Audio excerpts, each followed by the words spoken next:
Mission selection 2027 second class में आपका स्वागत है। फर्स्ट क्लास में हमने इंट्रोडक्शन किया था नंबर सिस्टम के बारे में। उम्मीद करता हूँ वो क्लास आपने देख ली होगी। अगर नहीं देखी है तो कल के सेशन में जाइए 9:30 बजे। एवरी डे कोई ना कोई क्लास जरूर अपडेट होती है या फिर हम लाइव आते हैं। आज के इस सेशन में हम बात करने वाले एक बेहतरीन टॉपिक एलसीएम एंड एचसीएफ। लस है पे और मैस है पे, लघुत्तम समाप्ति और महत्तम समाप्ति। भाई ये क्या होता है, कैसे निकालते हैं, कौन कौन से इंपॉर्टेंट फॉर्मूलाज है जो हमें लर्न करने हैं, नंबर्स पे कैसे काम करता है, अलजेब्रा पे कैसे काम करता है और फ्रैक्शंस पे कैसे काम करता है। अगर आप तैयारी कर रहे हैं सैनिक स्कूल, राष्ट्रीय मिलिट्री स्कूल, नवोदय, यूपी सैनिक स्कूल, गुरुकुल कुरुक्षेत्र या फिर अपने स्कूलिंग में किसी भी क्लास में क्लास 4 से लेकर क्लास 10 तक के स्टूडेंट है तो ये वीडियो सीरीज आपके लिए रामबाण साबित हो सकती है। क्लास अच्छी लगे वीडियो कमेंट बॉक्स में जरूर कमेंट करके बताइए क्लास कैसी लग रही है, और अच्छी लग रही है तो शेयर जरूर करिएगा। चैनल पे चैनल को सब्सक्राइब कर लीजिए, इस तरह के बेहतरीन वीडियोस साथ में इन्फॉर्मेटिव आप तक पहुंचते रहते हैं। चलिए बच्चों, बात करेंगे हम लोग एक बहुत important topic, that is LCM and HCF. अब इसमें सर ये होते क्या है? सर ये जानने से पहले हमें दो बातों को समझना पड़ेगा। एक चीज है फैक्टर और दूसरी चीज है मल्टीपल। ये दो बातें हमें सीखनी पड़ेगी, ये दो बातें हमें पता होनी चाहिए। फैक्टर का मीनिंग क्या होता है कि कोई भी गिवन नंबर, सपोज मैंने नंबर लिया 10, 10 में जिन जिन नंबरों का डिवाइड जा रहा होता है उनको बोलते हैं हम लोग फैक्टर। यानी कोई भी गिवन नंबर जिन जिन नंबरों से डिवाइड होता है उनको फैक्टर बोलते हैं। और मल्टीपल का मतलब जैसे 3, 6, 9, 12, 15, 18, 21 and so on. Simple language में टेबल। अब अगर सबसे पहली बात देखी जाए, ये तो भैया काउंटेबल है, इन्हें गिना जा सकता है। फैक्टर्स आर काउंटेबल, यानी जो फैक्टर होते हैं उनको गिन सकते हैं, 1, 2, 5, 50 लाख कितने हों। लेकिन अगर मल्टीपल की बात करो तो मेरे भाई ये 3 का टेबल आगे चलता ही रहेगा, कभी रुकेगा नहीं। यानी मल्टीपल्स को काउंट नहीं कर सकते, फैक्टर्स को काउंट कर सकते हैं। पहली इंपॉर्टेंट बात नोट डाउन करने वाली बात है। दूसरी इंपॉर्टेंट बात, सर फैक्टर जो होता है सबसे बड़ा फैक्टर खुद ही होता है और बाकी सारे फैक्टर से छोटे होंगे। मल्टीपल वो खुद तो होता ही होता है और बाकी सारे मल्टीपल इससे बड़े होंगे।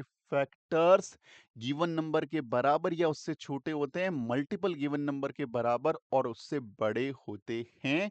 इंपॉर्टेंट बात है। अब जी बात करी जाए कि जो वन होता है, वन वो सारे नंबरों का फैक्टर होता है और सारे नंबर वन के मल्टीपल होते हैं, क्योंकि वन की टेबल में दुनिया के सारे नंबर आते हैं। अगर वन के मल्टीपल की बात करें तो दुनिया के सारे नंबर हैं, और फैक्टर में बात करें तो वन हर नंबर का फैक्टर है। बहुत इंपॉर्टेंट बात ध्यान रखनी है जी। ये दो बातें आपको ध्यान रखनी। अब दो बातें सर ध्यान रखनी क्यों थी मुझे? क्योंकि अगर मैं पढ़ रहा हूं HCF तो इसका मतलब होता है हाईएस्ट कॉमन फैक्टर। मैं से पे महत्तम समाप्ति, यानी हाईएस्ट कॉमन फैक्टर या मैं से पे अगर मेरे सामने दो नंबर है, सपोज एक नंबर 10 है, दूसरा नंबर मान लीजिए 12 है, तो इसमें यदि HCF निकालना है तो पहले इसका फैक्टर लिखेंगे 1, 2, 5 और 10। इसके फैक्टर लिखेंगे 1, 2, 3, 4, 6 और 12। अब बात करें सर जी कॉमन फैक्टर, तो देखो ये और ये इसमें कॉमन है, ये कॉमन फैक्टर है। ये और ये इसमें कॉमन है, ये देखो जी। हमें पता करना था हाईएस्ट कॉमन, कॉमन के अंदर भी सबसे बड़े वाला कॉमन। तो मेरे भाई यहाँ 1 तो बड़ा नहीं है, इसलिए हाईएस्ट कॉमन कौन हो गया? 2। तो इसका आंसर कितना हो गया? HCF हो गया 2। एक तरीका तो ये है जी। दूसरा, इसका प्राइम फैक्टराइजेशन से भी कर सकते हो। आपने 10 के फैक्टर निकाले, 10 में देखो 2 का भाग जा रहा है 5 बार, फिर 5 का डिवाइड जाएगा 1 टाइम, यानी 10 को क्या लिखा जा सकता है? 2 मल्टीप्लाई 5 लिखा जा सकता है। यहाँ 12 की बात करें तो सबसे पहले 2 से डिवाइड किया 6 टाइम, 2 से डिवाइड किया 3 टाइम, 3 से डिवाइड किया 1 टाइम, तो 12 को लिखा जाता है 2 मल्टीप्लाई 3। अब यहाँ पे मेरे बच्चे देख लो कि कॉमन क्या है, केवल और केवल 2 कॉमन है, तो भी इसका HCF कितना आएगा? 2। तीसरी होती है भाग विधि, कि छोटे वाले नंबर में बड़े वाले नंबर में छोटे वाले नंबर का डिवाइड लगाओ। डिवाइड गया एक बार, रिमाइंडर बच गया 2, फिर इस रिमाइंडर से इस शेषफल से इसके अंदर वापस भाग लगाओ। भाग गया 5 बार, रिमाइंडर अब हो गया 0। जहां भी रिमाइंडर 0 हो तो किस नंबर के, किस संख्या के भाग लगाने से रिमाइंडर 0 हुआ, वो ही आपका HCF है। यानी HCF आप कैसे भी निकाल सकते हो। एचसीएफ आप इस तरीके से, इस तरीके से, इस तरीके से कैसे भी निकालो। और सिंपली बात ध्यान रखें जी, आपने 10 और 12 को देखा, पेन चलाने की जरूरत नहीं है। आपको पता है 1 का डिवाइड जा रहा है, 2 जो है 2 का डिवाइड दोनों में जा रहा है, लेकिन 3 केवल इसमें जा रहा है, इसमें नहीं जा रहा। 4 इसमें नहीं जा रहा। तो सबसे बड़ा नंबर तो मेरे भाई 2 ही होगा, जिसका डिवाइड दोनों के अंदर जा रहा हो। तो इसका एचसीएफ कितना हो जाएगा? 2 हो जाएगा। एचसीएफ को ऐसे पता करते हैं। अगली इंपॉर्टेंट चीज जी, सर एलसीएम क्या होता है? List common multiple. अगर मैं नंबर लिखूं कि सर मुझे 6 का और 10 का एलसीएम बताइए, तो 6 का मैंने टेबल स्टार्ट किया लिखना, 6 का मैंने टेबल लिखना स्टार्ट किया, तो मैं 6 का टेबल लिखता रहूंगा मेरे भाई, 6 का टेबल लिखता रहूंगा। तो मेरे सामने कई सारी चीजें हैं कि चलता रहेगा ऐसे। और 10 का टेबल लिखूंगा, तो 10 का टेबल मान लीजिए मैंने ऐसे 10 का टेबल लिख दिया। 10 का टेबल मैं इस रंग से लिख सकता हूं कि 10 का टेबल चलता रहेगा आगे तक, कोई दिक्कत नहीं। अब इसमें कॉमन मल्टीपल कौन से हैं? हजारों कॉमन मल्टीपल मिल सकते हैं। देखो यहां से कुछ कॉमन, तो ये रहा एक कॉमन मल्टीपल, दूसरा ये रहा कॉमन मल्टीपल। आगे जाओगे 90 कॉमन मल्टीपल, सॉरी आगे जाकर के और मिल जाएगा इसमें कोई ना कोई मल्टीपल, 90 मिल जाएगा, सॉरी 120 मिल जाएगा, आगे और मल्टीपल मिल जाएंगे। तो कॉमन मल्टीपल बहुत सारे, लेकिन मुझे लिस्ट मन सबसे छोटा क्या निकालना है? सबसे छोटे वाला मल्टीपल निकालना है। तो सबसे छोटा मल्टीपल मेरे बच्चे 30 हैं, तो इसका आंसर क्या हो जाएगा? इसका एलसीएम कितना हो जाएगा? 30 हो जाएगा, 30 हो जाएगा। क्या सर ऐसे निकालना पड़ेगा? नहीं, आप जो निकालते वैसे निकाल लो। किसका? 6 का और 10 का, ऐसे निकाल लो। प्राइम फैक्टरेशन मेथड, 2 से भाग लगाओ 3 बार, 2 से भाग लगाओ 5 बार, 3 से भाग जाएगा एक बार, इसमें जाएगा नहीं, 5 से भाग जाएगा 1 और 1, इसको मल्टीप्लाई कर लो, 2 3 जा 6, 6 5 जा 30, यानी इसका एलसीएम कितना आ गया? 30। आप ऐसे करके कैसे भी निकाल सकते हो, ये होता है एलसीएम। ये बात ध्यान रखनी। सर एलसीएम एचसीएफ को लेकर के प्राइम नंबर की क्या राय है? प्राइम नंबर अपने आप में यूनिक होता है बच्चों, तो प्राइम नंबर के बारे में ना अपनी राय जरूर रखें, और जरूर ध्यान रखें इसके बारे में कि ये जो नंबर है ना कुछ यूनिकनेस रखता है, ये कुछ यूनिटी, कुछ क्वालिटी इसमें होती है कि सर इसमें एचसीएफ, अगर आपके सामने प्राइम नंबर है तो एचसीएफ हमेशा 1 ही होगा, और एलसीएम की बात करें तो हमेशा दोनों नंबरों का प्रोडक्ट होगा बच्चे, प्रोडक्ट ऑफ द नंबर्स। अगर आपसे बोलूं कि सर 3 का और 5 का, इन दोनों का मुझे एचसीएफ बताइए, आपको पता लग गया 3 and 5 both are prime number, then HCF is 1। LCM की बात करें तो 3 मल्टीप्लाई 5 कितना आ गया जी? 15 आ गया। अगर बात करें 17 और मान लीजिए 19, एचसीएफ की बात करें तो एचसीएफ इज 1, और एलसीएम की बात करें तो 17 मल्टीप्लाई 19, ये आंसर हो जाएगा। यानी सिंपल लैंग्वेज में अगर आपके सामने प्राइम नंबर हैं तो एचसीएफ निकालने में समय बर्बाद नहीं करना। सिंपल ध्यान रख लो, याद रख लो, इसका एचसीएफ ऑलवेज 1 होता है, और LCM always product of the number होता है। ये डायरेक्ट थ्योरी में क्वेश्चन आते हैं प्राइम नंबर को लेकर के। तो प्राइम नंबर के लिए जो थ्योरी वाले क्वेश्चन है उनको जरूर से याद रखना है कि एचसीएफ हमेशा 1 होता है, एलसीएम हमेशा प्रोडक्ट ऑफ द नंबर होता है। ये बात विशेष तौर से ध्यान रखनी है। अब अगली इंपॉर्टेंट बात क्या है जी?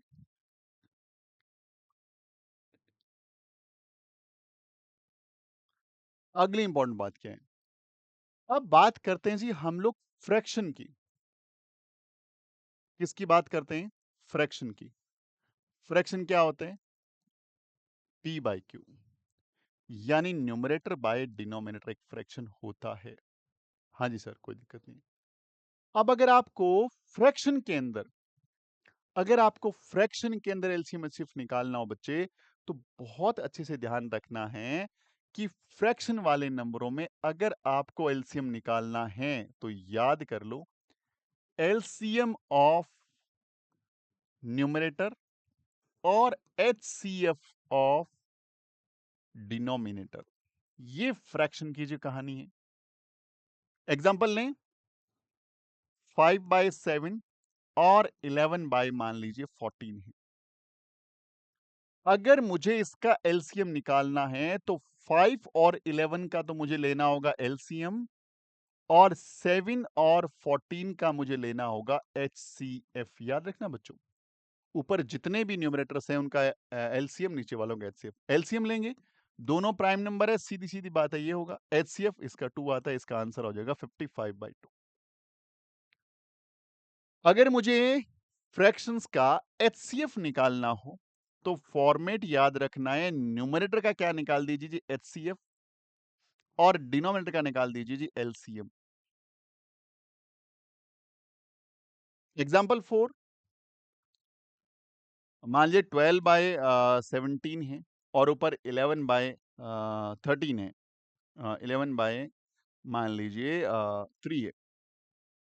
अब अगर मुझे इनका एचसीएफ निकालना है बच्चे, तो 12 का और 11 का तो मुझे निकालना होगा एचसीएफ और 17 और 3 का क्या निकालना होगा, एलसीएम निकालना होगा। एलसीएम निकालना होगा बच्चे, क्या निकालना होगा, एलसीएम निकालना होगा। आपने देखा कि दो कंटिन्यू नंबर है। एक और इंपॉर्टेंट बात है, अगर दो कंटिन्यू नंबर हो, लगातार नंबर हो, तो खास बात याद रख लो कि उनका एचसीएफ ऑलवेज ऑलवेज 1 ही होगा और एलसीएम दोनों का प्रोडक्ट होता है हमेशा, और दोनों के दोनों प्राइम नंबर है, तो ये इसका प्रोडक्ट हो जाएगा 1/51। ऐसे आपको ध्यान में रखना है, ऐसे आपको करते हुए चलना है। ये एलसीएम एचसीएफ की छोटी सी कहानी यहां तक के फॉर्मूला के साथ हुई है। अगला इंपॉर्टेंट क्या है जी, अगला इंपॉर्टेंट ये रहता है कि सर एलसीएम एचसीएफ में एक फॉर्मेट काम करते, जैसे मैंने वो एक एग्जांपल लिया 12 लिया और दूसरा नंबर मान लीजिए मैंने 30 लिया, इनका मुझे एलसीएम एचसीएफ निकाल लो, तो मैंने मान लीजिए इनके फैक्टर किए 2, 6, 2, 3, 3 और 1। इसका फैक्टर निकाला मैंने 2, 15, 3, 5 और ये आ गया 1।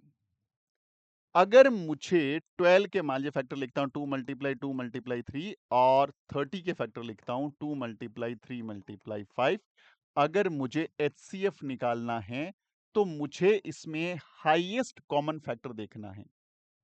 तो देखो इस तरह के जब आपके सामने, तो आप एक काम करो, देखो 2 कॉमन है और 3 कॉमन है और कुछ कॉमन नहीं है, तो 2 3 जा 6 एचसीएफ आ गया। एलसीएम निकालना है ना, जो कॉमन है वो तो बिना देखे लिख ही दो, जो कॉमन है बिना देखे दो, बच गया क्या, ये 2 बच गया और 5 बच गया, 2 और 5 भी लिख दो। अब इसको मल्टीप्लाई करना है, और मैं जैसी कोई मल्टीप्लाई देखता हूं उसमें कुछ ना कुछ डिफ्रेंशिएशन देखता हूं, कुछ ना कुछ चीज देखता हूं, तो उसमें क्या है, ये 5 2 जा 10, ये 5 2 जा 10 हो गया, 5 2 जा 10,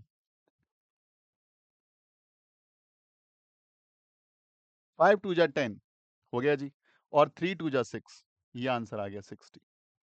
कैलकुलेशन बहुत फास्ट आप कर सकते हो अगर आप सही ढंग से करना चाहो तो।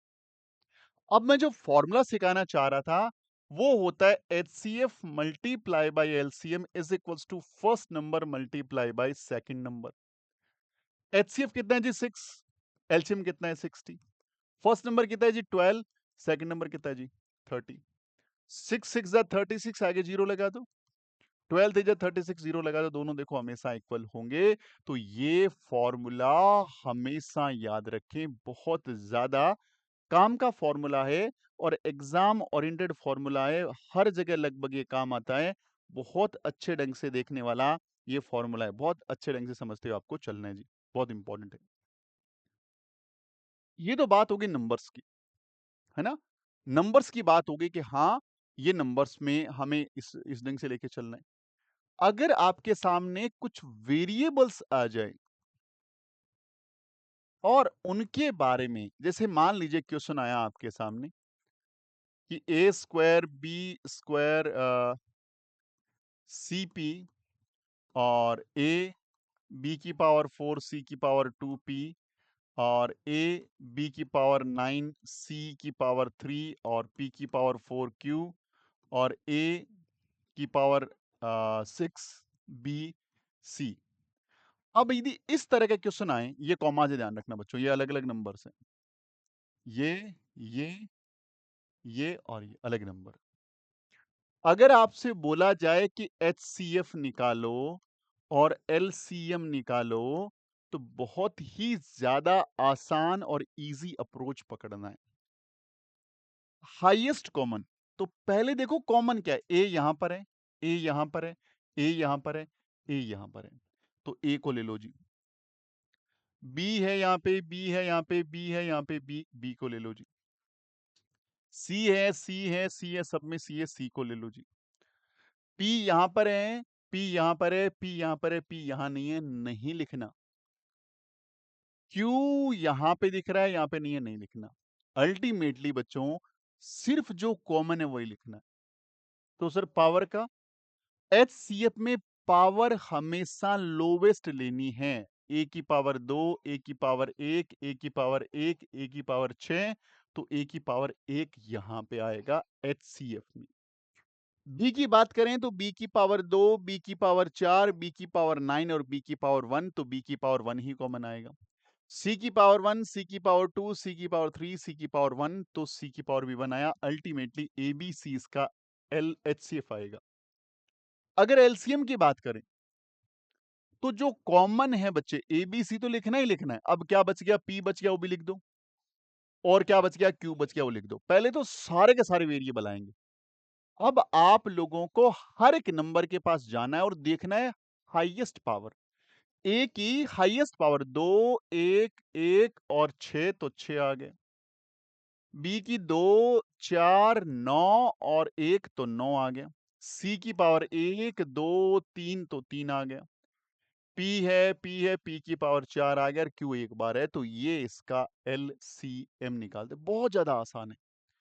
यानी अगर आपके सामने इस तरह का एक्सप्रेशन हो, एचसीएफ निकालना हो, तो जो कॉमन है सिर्फ वही लिखना है और सबसे छोटी पावर को लेना है।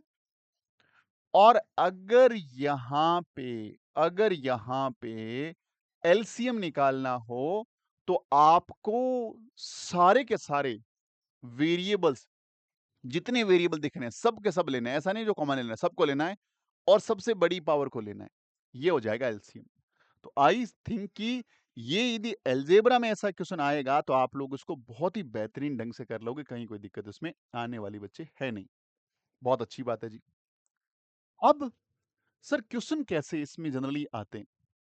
आपसे पूछ सकते हैं सर वो सबसे छोटा नंबर बताओ जिसके अंदर 5 का, जिसके अंदर 8 का और जिसके अंदर 15 का डिवाइड जाता हो। यानी find the number which is, या find the lowest number, find the least number which is exactly divisible by this number.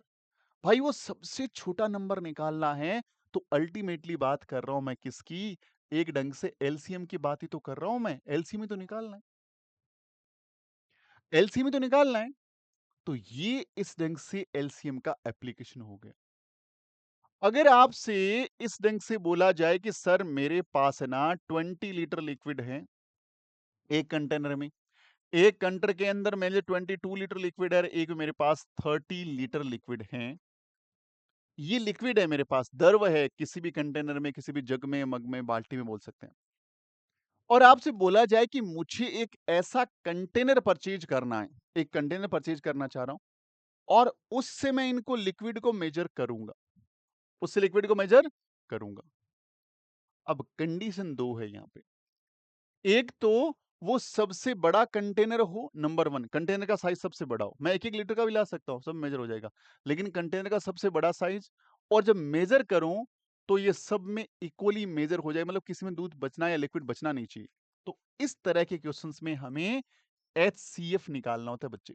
क्या निकालना होता है? एचसीएफ निकालना होता है, याद रखना बच्चों। और क्या जरा एप्लीकेशन है इसकी? आप ऐसे बहुत सारे क्वेश्चन देखते होंगे अलार्म क्लॉक के या रनिंग वाले क्वेश्चंस। अलार्म क्लॉक का मतलब मान लीजिए अलार्म नंबर 1 है, ये अलार्म नंबर 2 है, ये अलार्म नंबर 3 है, ये अलार्म नंबर 4 है। ये हर 10 सेकंड के बाद बजती है, ये 15 सेकंड के बाद बजती है, ये 20 सेकंड के बाद बजती है और ये 25 सेकंड के बाद बजती है बच्चों। ये अलार्म क्लॉक्स हैं। एक 10-10 सेकंड बचे के इंटरवल्स में, एक 15 के इंटरवल में, दूसरा 20 और तीसरी 25 इंटरवल में। पहली बार सबने एक साथ बजा, अभी एक साथ सबने रिंग किया। अगली बार कंबाइंड रिंग कब करेंगे? क्योंकि अब इनका टाइम इंटरवल अलग-अलग है। इस तरह के क्वेश्चन में भी हमें ऑलवेज एलसीएम निकालना होता है मेरे भाई। क्या निकालना होता है? एलसीएम निकालना। या फिर बोला जाता है एक सर्कुलर पार्क है जी, एक सर्कुलर पार्क है, इसके ऊपर राम, मोहन और सोहन और दिव्या, ये 4 लोग दौड़ रहे हैं यहाँ पे। राम जो है वो 10 मिनट के अंदर चक्कर काट लेता है, मोहन 12 मिनट में काटता है, मान लीजिए ये 15 मिनट्स में काटता है, और दिव्या जो है 20 मिनट के अंदर चक्कर काटती है। अब राम ने, मोहन ने, सोहन ने और दिव्या ने एक साथ यहां से चक्कर काटना शुरू किया। एक साथ यहां से स्टार्ट किया, वापस एक दूसरे से एक फिक्स पॉइंट पे कहां मिलेंगे, यानी कितनी देर बाद मिलेंगे? यानी राम, मोहन, सोहन और दिव्या वापस से किस पॉइंट पे मिलेंगे, उसको निकालने के लिए भी हमें क्या निकालना पड़ेगा? एलसीएम निकालना पड़ेगा। ये इसका एलसीएम का यूज है जी। तो हमें सिर्फ सीखना नहीं है, हर एक टॉपिक का हमें किस क्वेश्चंस पे अप्लाई करना है वो देखना है। और प्रैक्टिस के लिए 15 अगस्त को 10 घंटे लाइव क्लास लेके आ रहा हूँ, बहुत ध्यान से उसको देखिएगा। बहुत शानदार ढंग से वो क्लास ऑर्गेनाइज होने वाली है, कहीं मिस मत कर देना उसको। साथ में अगर आप लोग जवाहर नवोदय विद्यालय की तैयारी करते हैं तो ये वाली बुक प्रिंटेड फॉर्मेट में आ चुकी है, प्रॉपर ढंग से। इंग्लिश मीडियम का खूब सारा लॉट अवेलेबल है, बहुत ही अच्छे से डिजाइन करी हुई है, नवोदय विद्यालय की बुक है ये। इसको ऑर्डर करके मंगवा सकते हैं आप अपने घर पे। ऑर्डर करने के लिए डैशबोर्ड नंबर पे सिर्फ लिखना है ईवीएस बुक। टीम तुरंत बताएगी कैसे ऑर्डर करना है, और अगले 2-3 दिनों में बुक आपके घर पे होगी। इंग्लिश मीडियम की, हिंदी मीडियम का लोड थोड़ा कम है, बहुत जल्दी आ रहा है, and will provide you very soon. बहुत जल्दी आपको अवेलेबल करा देंगे जी। तो एलसीएम एचसीएफ की ये जो स्टोरी है, इसमें इतने सारे टाइप के क्वेश्चंस आ सकते हैं। ये एक फाउंडेशन ऑफ एलसीएम एचसीएफ। वैसे एलसीएम एचसीएफ भी अपने आप में बड़ा सारा टॉपिक है, कितना ही पढ़ो कम है। लेकिन मैंने प्रॉमिस किया था कि मैं डेली आपको छोटा सा इंट्रोडक्शन दूंगा। आप कॉपी और पेन लेके बैठे हैं और आपने नोट्स बनाए और इस वीडियो को बार बार देखते हैं, गारंटी से बोल रहा हूं आपको दोबारा से एलसीएम एचसीएफ का जितना फाउंडेशन मैंने सीखा है, दोबारा पढ़ने की जरूरत नहीं पड़ेगी, अगर आप अवेयर होकर पढ़ रहे हैं। और जब हम लोग प्रैक्टिस करेंगे ना 15 अगस्त को, एलसीएम एचसीएफ का हर क्वेश्चन सही होगा। अच्छा, कुछ ऐसे क्वेश्चंस भी होंगे जो इस कॉन्सेप्ट में कवर नहीं होंगे, तो वहां पे मैं आपको 15 अगस्त को 10 घंटे की लाइव मैराथन क्लास के अंदर बहुत बेहतरीन तरीके, इतनी चुटकी मार के करने वाले तरीके आपको बताऊंगा। तो ये चीज आपको बेसिकली ध्यान रखनी है। मिलेंगे अगली क्लास में कल, बहुत ही बेहतरीन ढंग से अगला टॉपिक पढ़ेंगे। आप लोग अपना खूब सारा ख्याल रखिएगा। मिलते हैं अगली क्लास में, तब तक के लिए जय हिंद, जय भारत, वंदे मातरम।